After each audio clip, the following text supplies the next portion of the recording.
최근 정부가 농어촌 기본소득을 내년부터 도입하기로 했습니다. 군 단위에 해당하는 지역 가운데 아주 일부만 혜택을 보는 시범 사업이라 전국 지자체들의 유치 경쟁도 뜨거워지고 있는데요.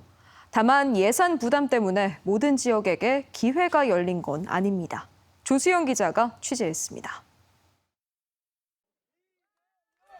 이재명 대통령은 대선 후보 시절 전북을 찾아 농어촌 기본소득을 화두로 던졌습니다.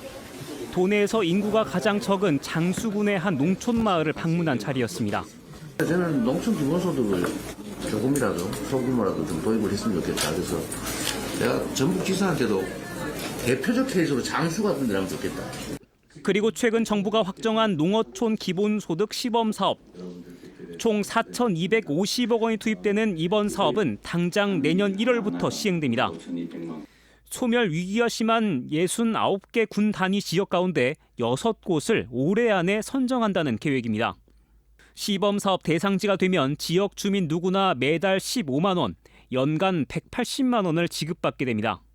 우선 전국적으로 11대 1이 넘는 경쟁률을 뚫어야 하는데 도내에선 인구 2만 4천여 명을 대변하는 진안군 의회가 유치 전에 포문을 열었습니다. 용담댐 건설로 인해 가장 큰 희생을 치렀다.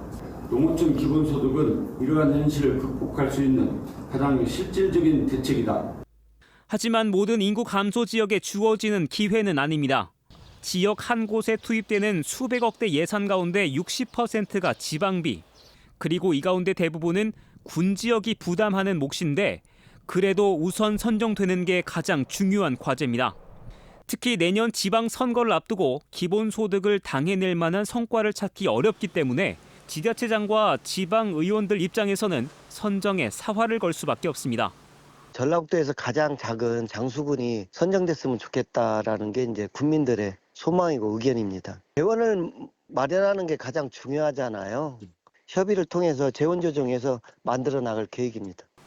실제 일부 시군에서는 예산 부담을 의식하면서도 선정에 대비해 기본소득 지원 조례를 입법 예고하는 곳이 하나둘 늘고 있습니다. 기초지자체가 재정이 열악하기 때문에 그 기초지자체의 부담을 최소화시켜주는 것이 이 사업을 확대해 나가는데 가장 선결 문제다 이렇게 판단하고 있고요. 한편 내년부터 추진될 예정이던 전북형 농촌 기본소득 시범 사업은 일단 제동이 걸렸습니다.